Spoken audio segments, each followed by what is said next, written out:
ओशो ने मानव जीवन में यौन ऊर्जा और उसके महत्व पर गहरे विचार प्रस्तुत किए हैं। उनके अनुसार यौन ऊर्जा न केवल शारीरिक संतुष्टि का साधन है, बल्कि यह आध्यात्मिक विकास और आत्मज्ञान की दिशा में एक महत्वपूर्ण ऊर्जा भी हो सकती है, अगर इसे सही ढंग से समझा और रूपांतरित किया जाए। ओशो ने कहा कि कामवासना और प्रेम के बीच का अंतर समझना जरूरी है, क्योंकि यौन ऊर्जा का सही उपयोग हमें कामवासना से प्रेम की ऊंचाई तक पहुंचा सकता है। ओशो के अनुसार काम वासना केवल शारीरिक सुख की चाह है, जो तात्कालिक होती है और खत्म होते ही व्यक्ति फिर से उसी की तलाश में लग जाता है। यह एक प्रकार की नशे की तरह होती है, जो अस्थायी संतुष्टि देती है। दूसरी ओर प्रेम आत्मा की गहराई से उत्पन्न होता है और यह गहरा संबंध बनाता है, जो स्थायी और संतोषजनक होता है। ओशो ने कहा कि यौन ऊर्जा को सही दिशा में रूपांतरित किया जा सकता है, ताकि यह काम वासना से प्रेम की ओर बढ़ सके। ओशो कहते हैं कि काम वासना में व्यक्ति केवल अपने शरीर और दूसरे के शरीर को देखता है।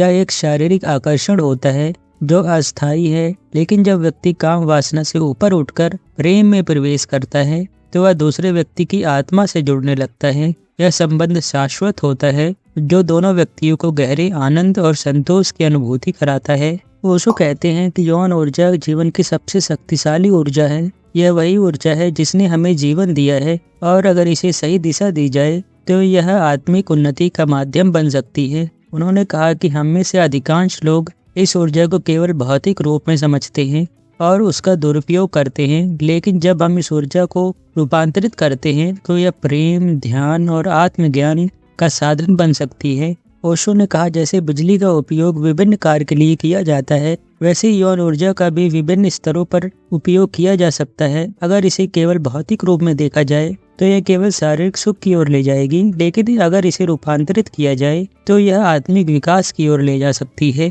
ओशो के अनुसार ध्यान यौन ऊर्जा को रूपांतरित करने का सबसे प्रभावी तरीका है। उन्होंने कहा कि जब व्यक्ति ध्यान करता है तो उसकी ऊर्जा ऊर्ध्वगामी हो जाती है और वह काम वासना से ऊपर उठकर प्रेम और ध्यान की ओर बढ़ने लगता है। यह रूपांतरण यौन ऊर्जा को भौतिक सुख से हटाकर आध्यात्मिक उन्नति की दिशा में ले जाता है। ओशो कहते हैं कि जब व्यक्ति ध्यान करता है तो उसकी यौन ऊर्जा एक नए रूप में बदल जाती है। ध्यान करने से व्यक्ति की ऊर्जा केंद्रित होती है और वह उसे शारीरिक सुख से हटाकर आंतरिक शांति और आनंद की ओर ले जाती है। इस रूपांतरण से व्यक्ति को न केवल मानसिक शांति मिलती है, बल्कि वह प्रेम और करुणा से भी भर जाता है। ओशो ने काम वासना और प्रेम के बीच अंतर स्पष्ट बताया है। उनके अनुसार काम वासना एक प्रकार की मांग होती है, जो हमेशा कुछ लेना चाहती है या अहंकार से उत्पन्न होती है, और इसका उद्देश्य केवल अपनी संतुष्टि होता है। दूसरी ओर प्रेम निस्वार्थ होता है या देने की भावना से उत्पन्न होता है। प्रेम में व्यक्ति दूसरे की खुशी और संतोष में अपनी खुशी पाता है। ओशो कहते हैं, काम वासना में व्यक्ति केवल अपने लिए जीता है और दूसरों का उपयोग करता है। यह संबंध को स्वार्थी बनाता है, लेकिन प्रेम में व्यक्ति देने के लिए तैयार होता है, बिना कुछ लौटाने की अपेक्षा के।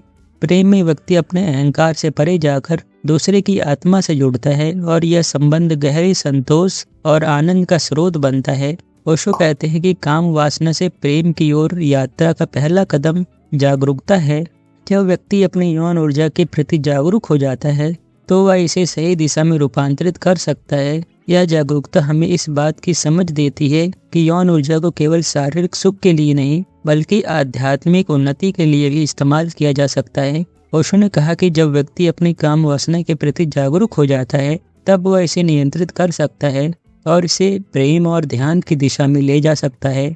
जागरूकता के बिना व्यक्ति केवल अपनी वासनाओं के पीछे भागता रहता है, लेकिन जब वह जागरूक हो जाता है तब उसे यह समझ में आता है कि यह ऊर्जा कितनी महत्वपूर्ण है और इसका सही उपयोग क्या हो सकता है।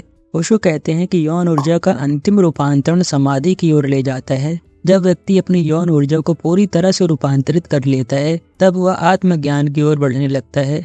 यह यात्रा व्यक्ति को काम वासना से मुक्त कर देती है, उसे प्रेम, ध्यान और अंततः समाधि की ओर ले जाती है। ओशो ने कहा कि जब व्यक्ति अपनी यौन ऊर्जा का पूर्ण रूप से रूपांतरण कर लेता है, तब वह एक नई ऊंचाई पर पहुंचता है, जहां ना तो वासना होती है और ना ही किसी प्रकार की इच्छा। यह अवस्था समाधि की होती है, जहां व्यक्ति को आत्मिक शांति और आनंद की अनुभूति होती है।